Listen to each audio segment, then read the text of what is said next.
हरियाणा के गब्बर कहे जाने वाले कैबिनेट मिनिस्टर श्रीमान अनिल विज ने आरोप लगाया, सीधे तौर पर अपने मुख्यमंत्री पर आरोप लगाया कि वो ज़मीन पर नहीं रहते, धरातल पर नहीं रहते, वो तो केवल उड़न खटोले में ही घूमते रहते हैं। और उन्होंने कहा कि जब से नायब सैनी मुख्यमंत्री बने वो उड़न खटोले से नीचे ही नहीं उतरते। ये हम नहीं कह रहे हैं, आप अनिल विज को खुद सुन लीजिए।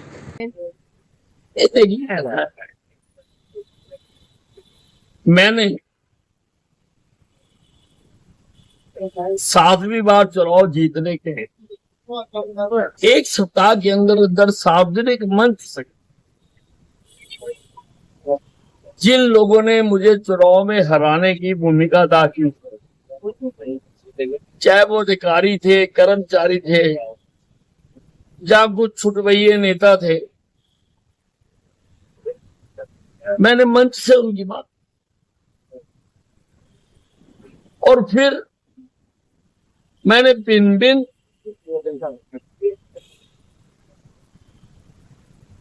अधिकारियों को लिख के भी दिया। 2 दिन भी ना तो मेरे से पूछा गया और ना उनके खिलाफ कोई कार्रवाई।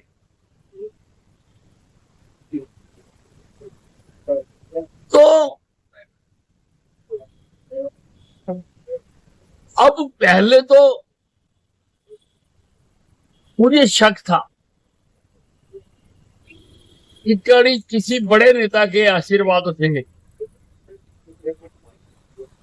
मुझे हराने का यहां पर प्रयास किया गया और यहां तक कि मुझे मरवाने का भी प्रयास किया गया। और अब उन पर कार्रवाई ना करने से मुझे विश्वास हो गया, ये तो मैं सबसे सीनियर नेता हूं, अगर मैं कह रहा हूं कि मेरे खिलाफ मुझे हराने की कार्रवाई की गई है तो तुरंत उनके खिलाफ कार्रवाई करनी चाहिए। कार्रवाई ना करो कब तबादला तो किया ही जाना चाहिए था, पार्टी से तो निकाला ही जाना चाहिए था। 100 दिन तक कुछ नहीं किया गया। अब तो करे ना करे मुझे कोई फर्क नहीं पड़ता, अब करे ना करे मुझे कोई फर्क नहीं। तो गंभीर बात, वो बात इसलिए है कि हमारे मुख्यमंत्री जी उड़न खटोले से नीचे नहीं उतरे। जिस दिन से मुख्यमंत्री जी बने हैं